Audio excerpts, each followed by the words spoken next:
আসসালামু আলাইকুম। আজকে আমি পাতলা ঝোল রান্না করব এই শিং মাছগুলি দিয়ে। যদিও আমার বাসায় ভুনা ভুনা মাছ খাওয়া হয়, কিন্তু শিং মাছের এই পাতলা ঝোলটা খুবই পছন্দ আমাদের বাসার সবার। মাছগুলি আমি শুরুতেই ভালোভাবে একদম লবণ দিয়ে গরম পানি দিয়ে ধুয়ে নেব।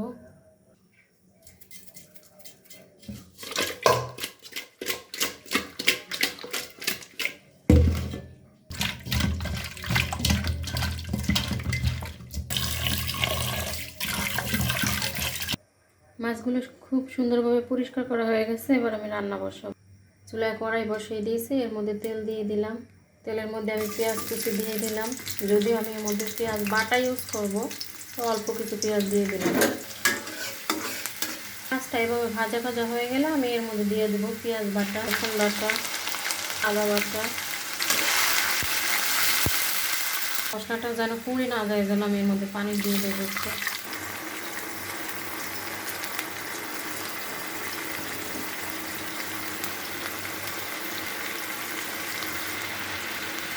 এরপরে ধনিয়া গুঁড়া, এরপরে মশলাটা একটু কষিয়ে নেব।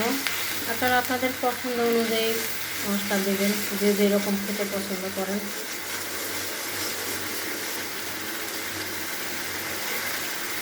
মশলাটা যখন এরকম ভাজা ভাজা হয়ে যাবে, আমি এর মধ্যে সামান্য একটু পানি দেবো, আর পানিটা ফুটে উঠলে মাছগুলো দিয়ে দেবো। এই যে তেল ভেসে উঠছে, এবার আমি ধুয়ে রাখা মাছগুলো দিয়ে দেবো।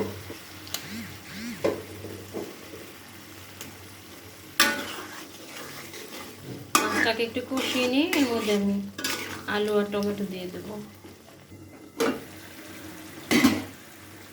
এই যে মাছগুলো কষানো হয়ে গেছে, এরপর আমি এর মধ্যে কেটে রাখা আলু আর টমেটো দিয়ে দেবো। টমেটো দিয়ে দিলাম, আলু দিয়ে দিলাম। এবার মাছের সাথে এটাও একটু হালকা কষানো হলে আমি ঝোলের জন্য পানি দিয়ে দেবো।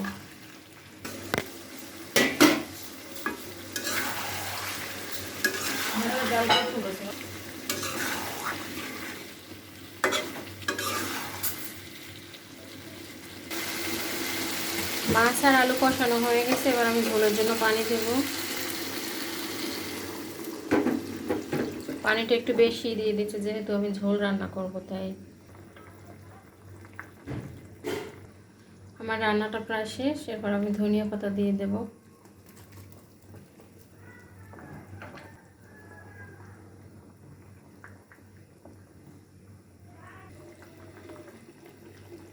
এই তো আমার রান্নার ফাইনাল লুক। অনেকেই বলবেন এত ঝোল কেন? এর মধ্যে আমি আলু দিছি, ঝোলটা আর একটু কমে যাবে। সবাই ভালো থাকবেন। আসসালামু আলাইকুম।